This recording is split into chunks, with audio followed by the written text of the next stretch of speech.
Ever wonder why Romania is suddenly so important? Well, it's not by chance, I can tell you that. Romania is now the most strategic piece of land in Eastern Europe. It borders Ukraine. It has access to the Black Sea. It shares cultural and economic proximity to Russia, but more importantly, it's become NATO's front line. You don't build the largest NATO base in Europe unless you're planning for something big.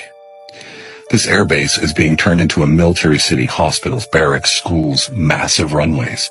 This isn't defense, this is staging. And you know what that makes Romania?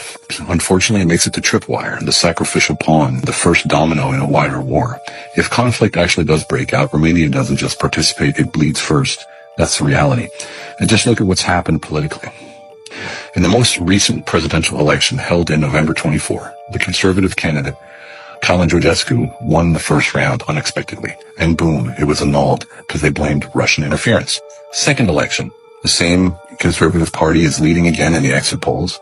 Momentum was his. And then, overnight, the pro-European candidate suddenly wins. Quietly, cleanly, as if scripted. And this time, France is caught meddling. Western interference? But this one, it's not annulled because they got the outcome that they wanted. So let's call it what it is. Two different rules, one for the East and one for the rest. And Romania, well, just a chessboard for the global elite. And I'll tell you this from experience. Back in 2000, I had an organization helping abandoned babies in Romania, working directly with local and national government. They welcomed us. They were grateful, cooperative, until the European Union got involved.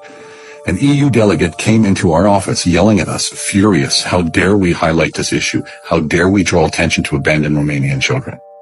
She told us to shut it down, pack up, and get out. According to her, we were interfering in her country. Let that sink in for a second. Helping abandoned babies wasn't the issue. The image of Romania was. And this was all while the country was applying for the EU membership. They didn't want the truth. They wanted compliance, they wanted silence, and they wanted the appearance of progress, not the reality. So now, over 20 years later, the playbook hasn't changed. You still have elections controlled from abroad.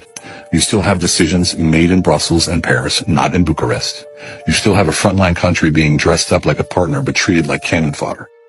So yeah, pay attention to Romania. Because when the smoke rises, this is where it starts. And if you still think this is about democracy, about alliances, about protecting values, well, wake up. This isn't strategy, it's sacrifice. Romania isn't being protected, it's being positioned.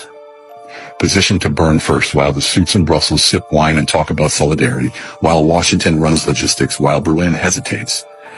And when the first shots are fired, don't say you weren't warned. Because Romania is a tripwire, the pawn, the acceptable loss. And history, well, history won't remember who followed orders. It'll remember who saw it coming and said nothing.